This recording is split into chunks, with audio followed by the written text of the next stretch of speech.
It's silly that he sees one movie with men fighting and then crafts his entire life and personality around it, but it's endearing how sincere he is about it.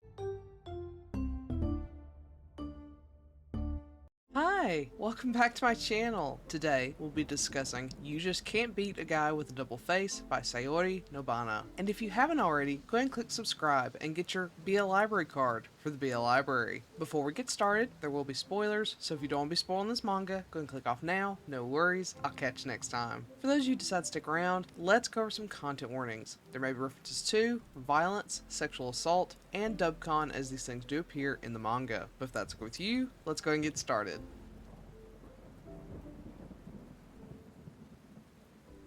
Kaname is your classic delinquent, and that's precisely what he wants to be. Kaname was inspired by movies where men use their fists to protect others. That has set up his life on a trajectory of violence, but he sees it as a way to protect himself and those he holds dear with his fists, just like those he admired in those films. Unfortunately, he has yet to find someone worth protecting, and he's constantly fighting with the school's A+ student, Katagiri. It's another day of arguing with the, quote, perfect student in class, leaving Kaname frustrated on his way home. Unfortunately, Kaname runs into some delinquents looking for a fight. With 3 against 1, things aren't looking good for Kaname until a stranger with glasses comes in to beat them off. Soma is the stranger's name, and if anyone is worthy of Kaname's protection, it's Soma. But as Kaname tries to get closer to Soma, Soma does something that Kaname couldn't have anticipated. Soma kisses Kaname. Kaname can't begin to understand why, but what's even weirder is that Katagiri has started avoiding him at school. Just what is going on?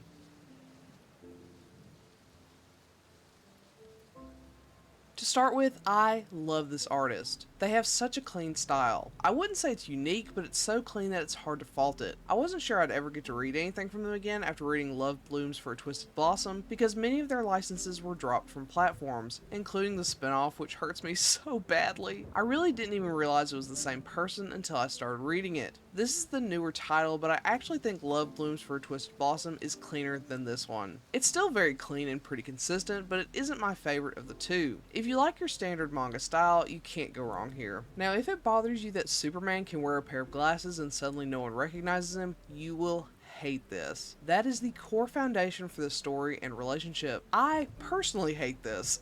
I find it super unrealistic and corny. Granted, having seen some YouTube experiments, it seems more realistic than I would have guessed, but I still dislike it all the same. The one plus this has is that it does play on the fact that traditionally, people refer to each other by their last name until they're closer in Japan. Kaname knows Katagiri as Katagiri in class, but when the, quote, stranger introduces himself while, quote, disguised, he begins by calling himself Soma, creating separation between who Kaname knows at school and who this guy is. It's still a silly situation, but I like that it leverages the culture to increase the separation, making it slightly more believable. However, what I do love is Kaname's personality. It's silly that he sees one movie with men fighting and then crafts his entire life and personality around it, but it's endearing how sincere he is about it. He's very much that bright, airheaded goofball, which I have to admit that I'm really fond of. Pair that against Katagiri's more serious, studious, but somewhat airheaded self, and we have an interesting opposites attract scenario, which I'm about. I like that Kaname ends up discovering Soma's identity pretty early on after their meeting, so it's not this constant mystery throughout the story.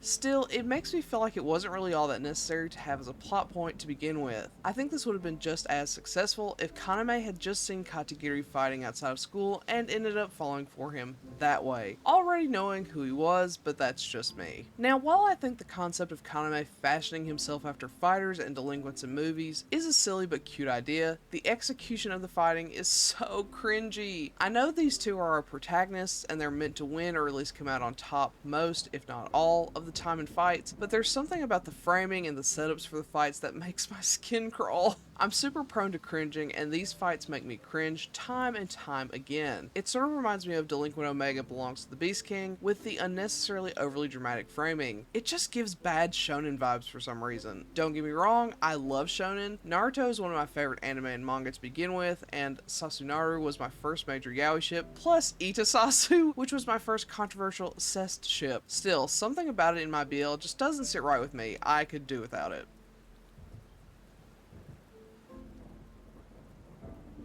With all that being said, this was a pretty big disappointment for me. I liked this creator's previous title, so my hopes were up really high for this one. Unfortunately, in the end, this had far too many elements that I disliked for me to enjoy it. As expected, the art is super solid, but the story just wasn't it. I hate the Superman style disguise and the dramatic shonen fights, and though I love the characters themselves and the smut they create, that's just not enough to make up for all the other stuff I didn't like. I'm sure this is perfect for someone, but not for me. It's a miss. So, have you read You Just Can't Beat a Guy with a Double Face? If so, what do you think? Do you agree with my assessment? Do you not? Let me know in comment below. Otherwise, I'll catch you next time. Bye!